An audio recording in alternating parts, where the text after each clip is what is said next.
Good morning, Warsaw. It's always a pleasure to be able to speak to a room full of tech-savvy entrepreneurs. And when I was invited to speak here today, I was very excited because they gave me a topic, how to find your unicorn. And I'm like, oh my God, unicorns exist in Poland? And then they told me that no, the term unicorn is a business slang for a startup that exits for $1 billion. And the challenge is that many people here today still think that unicorns don't exist in Poland. In fact, the challenge with many of us in business is we think that unicorns still only exist in fairy tales. So what does it take to find your unicorn? What does it take to become successful, whether it's a startup, a current business, a relationship, your life? Because what I found is all of these things have common threads. And what I want to do over the next half an hour or so that we share this journey together is to really share some insights into what it takes to really find your unicorn. Now, some of the things I'm going to share you may disagree with, may be controversial. That's okay. That's what makes things happen. But I can promise you over the last 27 years as a very active entrepreneur, building over 20 companies, some of which have worked, wow, some of which have failed majestically, some have made millions, some have lost millions, some should have stayed ideas when I was in the bar, and everything in between.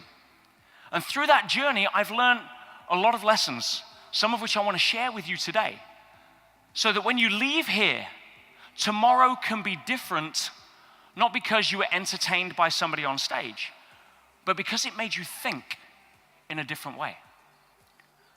And so what does it take to go find that unicorn? Well, the first thing we need to understand is that we're living in a time in history that is radically different to what it was even just 10 years ago.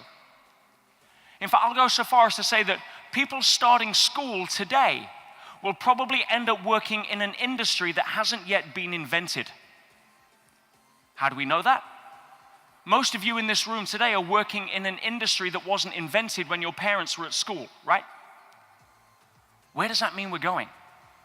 Everything is changing. The rules are changing. And unless we change ourselves in relation to those rules, we're going to get left behind.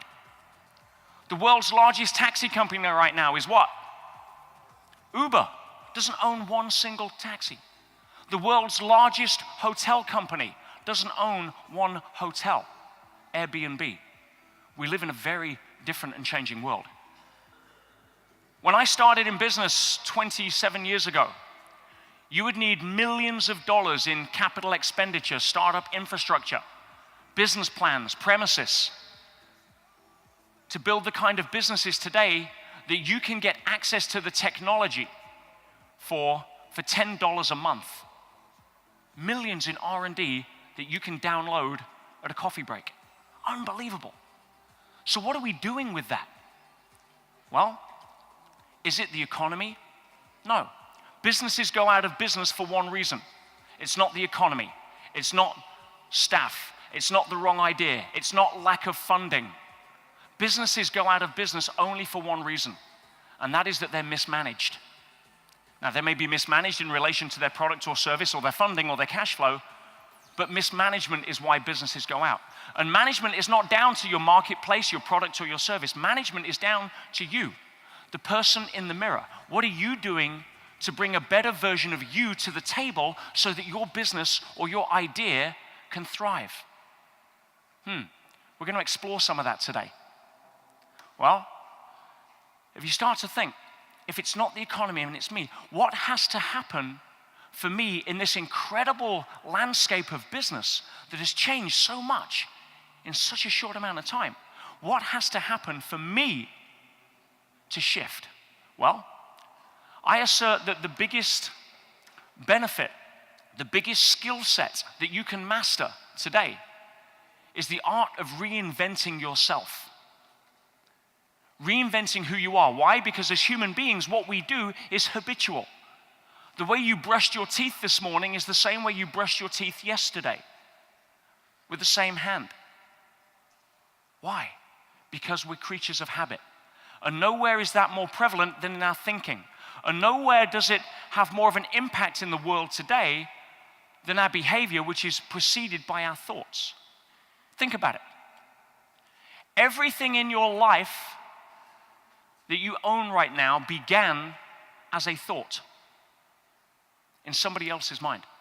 The clothes that you wear, the seat you're sitting on, the car you drive, began as a thought in somebody else's mind. So in order to change our thinking and break the habit of what we're doing, we need to reinvent ourselves. How do we do that? Is it possible to do that? Well, let's just take your country, Poland. 1918, after 123 years of being wiped off the face of the map, Poland reappeared and reinvented itself as a country.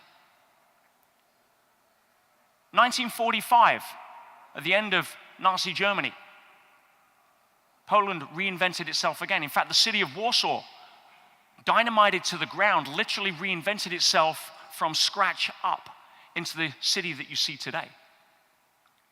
1989, like Valencia and the Solidarity movement, the first free elections in Eastern Europe, which led to the fall of the Berlin Wall and the end of communism as we know it. Poland is wired for DNA, in your DNA to reinvent itself. It's not about can you reinvent, you already reinvent yourselves. The question is, are you going to do it for yourself? How do you do that? Well, let me share a couple of keys with you that I think will be useful. One of the first ones is to understand that most people, especially entrepreneurs, spend most of their life chasing something they never get. Call it your unicorn if you wish. But for me, it's very similar to, anyone here familiar with the concept of dog racing? The greyhounds, they take them to the track, they put them on the track, they open the door, and boom, the dogs go running, right? Why do the dogs run? Because they're chasing something. What are they chasing? They're chasing the rabbit that goes around the track. Now, question for my esteemed audience, for those of you not too hungover from last night's party, difficult question, pay attention. Does the dog ever catch the rabbit? Wrong, but thank you for playing. No. Why? Oh, hang on, before you answer that. What if the dog runs really fast? Does he catch the rabbit? What if he has a better diet than the other dogs? No? Has a better trainer? Sleeps in a better kennel? No. In fact, the dog is never going to catch the rabbit. Why? For one simple reason, and that is that the game is set up specifically so that the dog can never catch the rabbit. So, how does that relate? Most entrepreneurs right now, most of us in our lives, are chasing rabbits we can never catch. The rabbit of happiness, the rabbit of I'm good enough. Why? Because we're playing a game that says, when I make my first million, then I'll be happy. When I meet my soulmate, then I'll be happy. Oh, if I just manage to get through college, then I'll be happy. And we're running around a track chasing a rabbit that by design we can't catch. How do I know that? Because I ran on that track for many years. When I just make my first million, then I'll be happy. Guess what? When I made my first million, I was not happy. Why? Because now I have to make another million in case I lose the first. And so on, and so on, and so on. And the reality is, most of us are trying to catch the rabbit of fulfillment by running on the track of achievement. And the two are incompatible. Let's go back to the dogs. You see a greyhound at the end of the race. What mood is he in? Amazing, they're happy. Yeah, they're wagging their tails. Did they catch the rabbit? No. Do they care? No. Could you imagine a greyhound at the end of the race sitting there saying, you know something? 3 races I've ran, I didn't catch the rabbit. Son of a gun. I quit. No more running for me. No, that wouldn't work, would it? Why not? Because greyhounds are born to run. That's what they're born to do. It's an excuse to express themselves. Entrepreneurs are born to start and run businesses. It's an excuse to express ourselves, not because we have to go catch the rabbit called our first investor or our exit or whatever it may be for you. Now, that doesn't mean to say that's not important. If it's a goal, the dogs are chasing the rabbit. They have a focal point. They're off, they're running, but they're enjoying the journey. Does this make sense? If you're setting up the game that says, I refuse to be happy until I work 130 hours a week and finally fall asleep at the wheel driving home like I did one night and hit an intersection at 60 miles an hour, which was the first time I really started questioning what was going on. I was running a race I couldn't win. Not because I'm not a good entrepreneur, not because you're not fast enough on the track, not because you're not good people, not because the greyhound is a bad dog, but because the game is set up specifically so that you can't win if you're chasing rabbits you can't catch. I'll just make it through college, then I'll be okay. What happens? You make it through college, another rabbit appears. Oh, I've got to get a good job. Oh, I get a good job, what happens? Oh no, I've got to get a decent apartment. And so on and so on and so on. Okay? You can't play that game, delaying happiness forever, hoping that one day it'll land on your lap. That's a hamster wheel to nowhere. And I see so many entrepreneurs go down that route. So how do we reinvent ourselves in relation to that? One has to understand, and I usually say this 4 hours into my workshops, but you guys are a smart bunch, so I'm going to tell you right now, for some of you, you'll hear it, and for others, you probably won't, but that's okay. We all hear what we need to hear when the time is right. But if you want to break the curse of the white rabbit, there's only one way to do it. And that is to understand, not here, but here, that we already are that which we seek. I'm going to say that again. You already are that which you seek. Oh, I'm a millionaire? No. Why do you want to be a millionaire? Oh, so I can feel good enough the fact that I'm happy, that I've made it, that I'm going to be okay. Every feeling that you're searching for, you've already experienced in your life. I'll let you sit with that one for a second. Every feeling that you're searching for, you've already experienced at some point in your life. What does that mean? You're setting up the game so that you can't win. I'm going to move the outer world into a particular place, and once it's in that place, then I'll give myself permission to feel happy. You want the secret of happiness? Anyone? Secret of happiness, free bonus, no extra charge? Here it is. Think happy thoughts. Too simple. Happiness is nothing more than a present condition of thinking happy thoughts, case closed. And we're going to get into this a little more in some of my other keys on how that really transpires into one of the fundamental aspects of reinventing who we are. If you're chasing happiness, I've got news for you. By definition, you'll never find it, because happiness can only exist right now as a result of thinking happy thoughts. And every single person in this room could write down now 2 things they're grateful for that happened yesterday. We just don't choose to focus on it. Why? Too busy watching CNN. Constant negative news. Too busy being programmed as to why life can't work. You see, if we learn to break the curse of the white rabbit, we can start enjoying ourselves, and that energy that is freed can be channeled into our passion of building the startup, of adding value to whatever it is. But we're not hooked into it on a hamster wheel hoping that one day we'll make it. Life's too short for that. Second key to reinventing yourself. Understand, especially in business, that cooperation is the new competition. In other words, if you're still trying to compete in the marketplace, you're dead. Yes, 1980s Wall Street, maybe. Not today. The world's too interconnected. Well, you mean we've got to cooperate? But my competition lives across the street. Shut up. Listen in. I belong to a group called the Syndicate, whereby every quarter we get together as the 10 leading players in our industry, all competing, if you like, for the same clients, marketplace, demographic, psychographic, geography.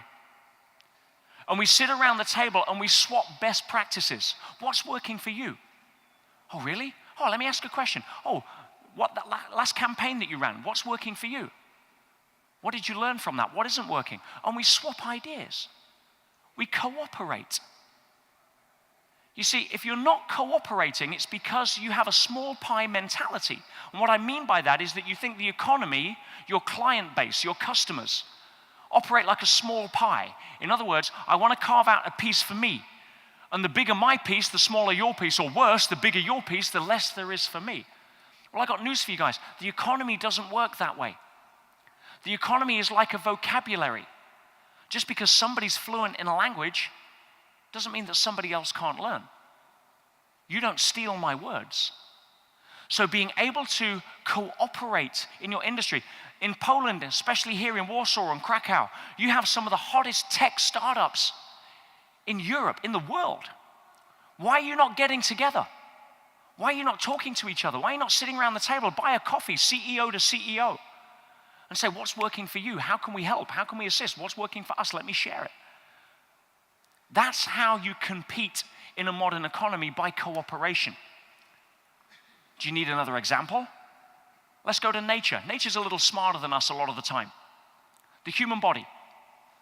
The human body is nothing more, in its physical form, of a skin-covered petri dish containing 50 trillion cells. Some of us may have a few more cells than we need. I won't go there. Some might be less. But 50 trillion cells all working in harmony together, cooperating. Now, every single cell is a microcosm of the human body. If you were to put a cell on the screen right now, you would see, and I'd be able to show you, it has a brain, it has a reproductive system, it has a digestion system, a waste system. Every system or organ that we have in the body is replicated in a cell. It lives in an economy. It is paid in that economy through molecules called ATP, or energy. It has to pay out some of that. It gets more back. It thrives through its cooperation. 50 trillion cells working together. Now, could you imagine one of those cells that's responsible for, let's say, producing adrenaline? Sitting there, it's got a job to do, and when the body's in fight or flight, then it gets a knock on the door, says, quick, produce adrenaline. Squeezes and adrenaline is put in. It works together with the body as the body needs it. But what if that cell sitting there with its own agenda? I'm an adrenaline-making cell. I want to make adrenaline. I don't care what the body needs. Hey, let's go squeeze some adrenaline just for fun. We'd call that dis-ease. When a cell operates outside of the wisdom of the body, we call it cancer. And most businesses today are cancerous because they're operating on their own agenda to try to compete in a marketplace that is begging for cooperation. When was the last time you invited your competitors for coffee and said, hey, listen, we all live in a big world. We're all facing the same challenges. How can I help you? Now, when they pick themselves up off the floor, you may have a good conversation.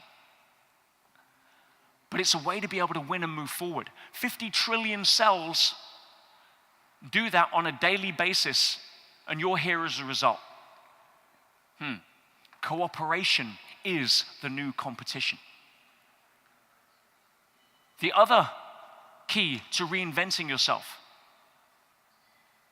is to switch your default frame of reference from why I can't to how I can. Or as a company, why we can't to how we can. And there's magic in this. When I used to have a staff meeting, what we'd do is we'd come in and I'd put 2 flip charts, one either side, and I'd grab a marker and I'd walk to this one and I'd write on it, why we can't. And then I'd write over to this one, I'd write how we can. Then I'd change the marker for a red marker and I'd walk over to this one, I'd draw a line straight through it. And then we'd start our meeting. And we'd come up with ideas, and somebody said, well, that might be a good idea, but it won't work because, and everyone said, whoa, whoa, whoa, whoa, stop. And they'd point to the board. No. Know why we can't, only how we can. And when you start to foster that level of thinking, it creates magic. If you are programmed to think more by why we can't, it creates something called a scotoma, or a blind spot to opportunities. And I'll demonstrate how it works.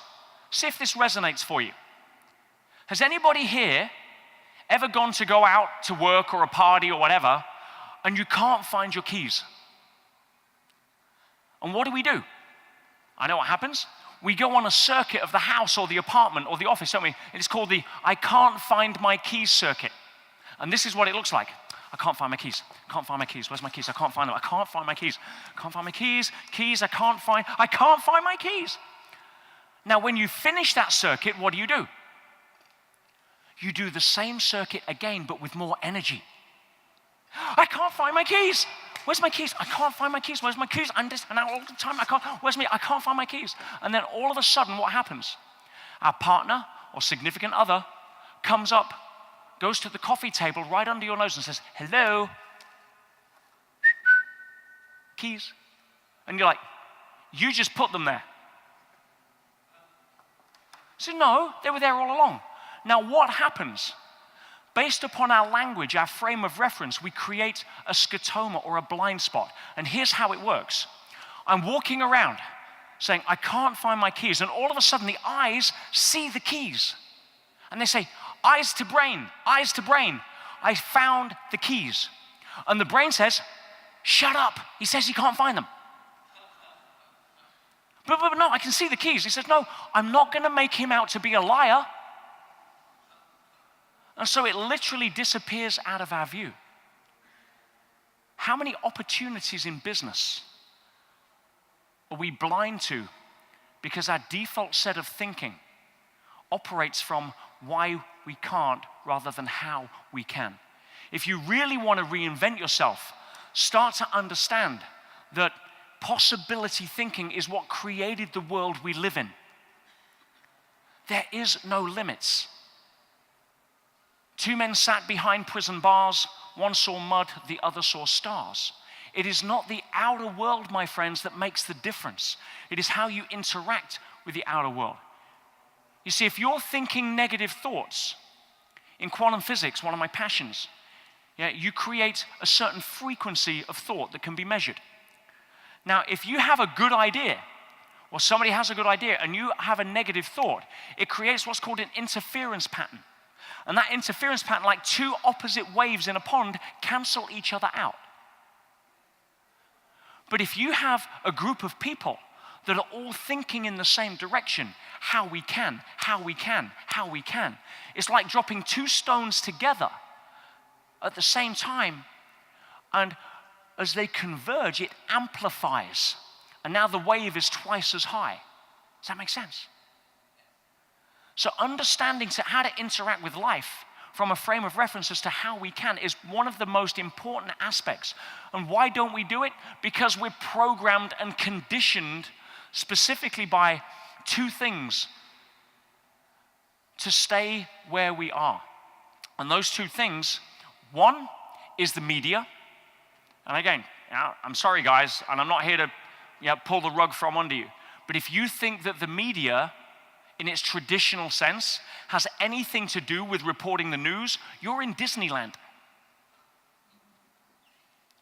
The media is a business model, and here's how it works. They understand, because they employ some very clever people out of Harvard, MIT, Stanford, to sit on Madison Square Avenue and say, right, how do we recruit people into our media channel in a world that has 30,000 commercial messages thrown at you every single day? How do we do that? Oh, I know. Evolution lets us have a shortcut. And it's a part of the brain called the amygdala. And the amygdala evolved over millennia of human evolution with one job to do. And that is to notice what is negative before what is positive. Here's how it works. 10,000 years ago, we walked past a tree. There's an apple on the tree. We don't notice it because we're in our head. No big deal. But if we walk past a tree and there's a snake, maybe a big deal.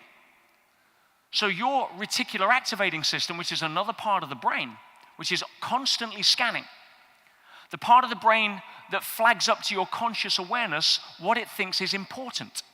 That's why when you write your goals down, you're telling your brain what it is that I want to focus on.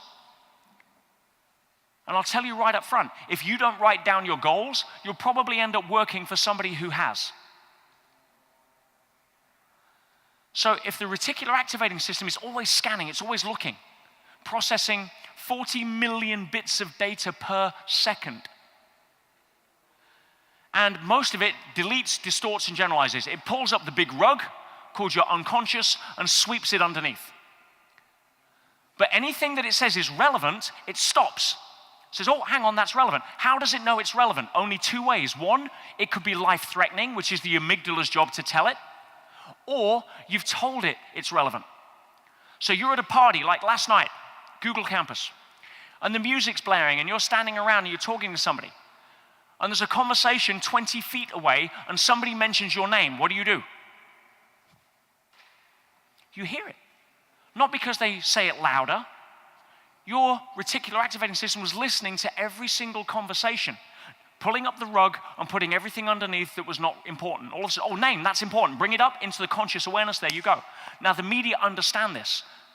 They know that if you were on your own, you wouldn't write down that the media is important, so you wouldn't pay attention to it. So how they operate is they use the amygdala. Scary stuff, life-threatening stuff. It jolts your certainty. It's like, oh, what's going on?